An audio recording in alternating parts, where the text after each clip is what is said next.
Yellow yellow దట్టి fellow.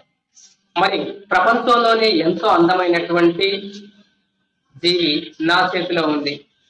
మరి దీన్ని ఎవరైనా సరే దట్టి ఫెల్లో అనగలుగుతారా? అనలేరు.